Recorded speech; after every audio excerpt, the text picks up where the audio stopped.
Recipe আলু পনিরের নিরামিষ ঝোল।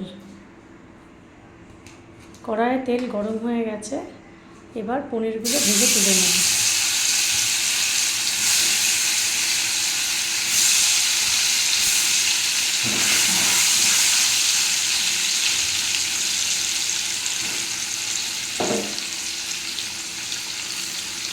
অনেকেই পনির পেঁয়াজ রসুন ছাড়া খেতে পারে না, তারা এভাবে বানিয়ে দেখবেন, খেতে খুবই সুস্বাদু লাগবে।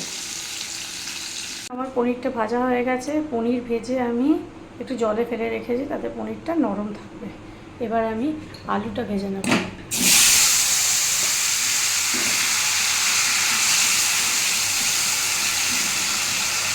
এই তেলেই আলু ভেজে নিচ্ছি। দেখুন আলুটা লাল লাল করে ভেজে রেখেছি। এবার রান্নাটা শুরু করব।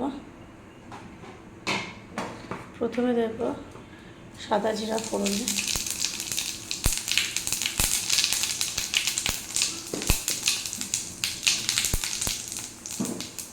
এবার টমেটো পিউরিটা দেব।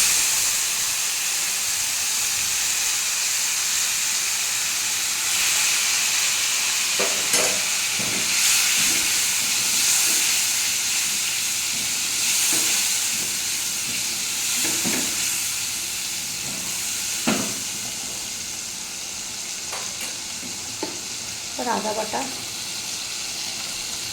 1 চামচের মতো দিলাম, লঙ্কা বাটা 1 চামচ, একসাথে করবো।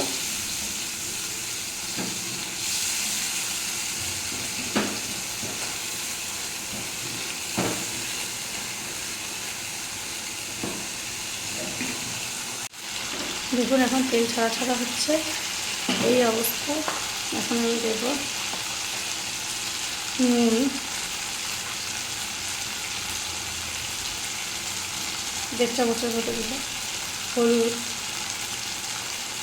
1 চামচের সামান্য একটু দিলাম, জিরার গুঁড়ো, ধনে গুঁড়ো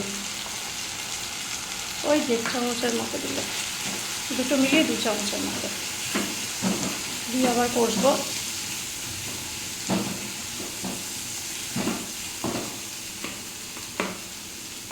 আলুগুলো দিয়ে দেবো, একসাথে কষবো আলুগুলো।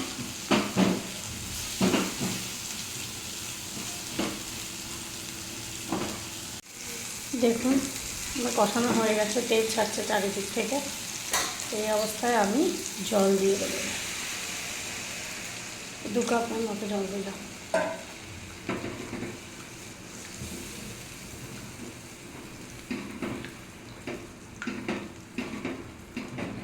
আমার কড়াইটা ছোটো, তাই দেখে মনে হচ্ছে অনেকজন, 2 কাপের মতোই জল দিয়েছি। এবার জলটা ফুটবে, আলুটা সেদ্ধ হবে, আমি ওয়েট করবো। দেখুন ফুটে গেছে, আলুও সেদ্ধ হয়ে গেছে। এই পর্যায়ে আমি পনিরগুলো দিয়ে দিচ্ছি।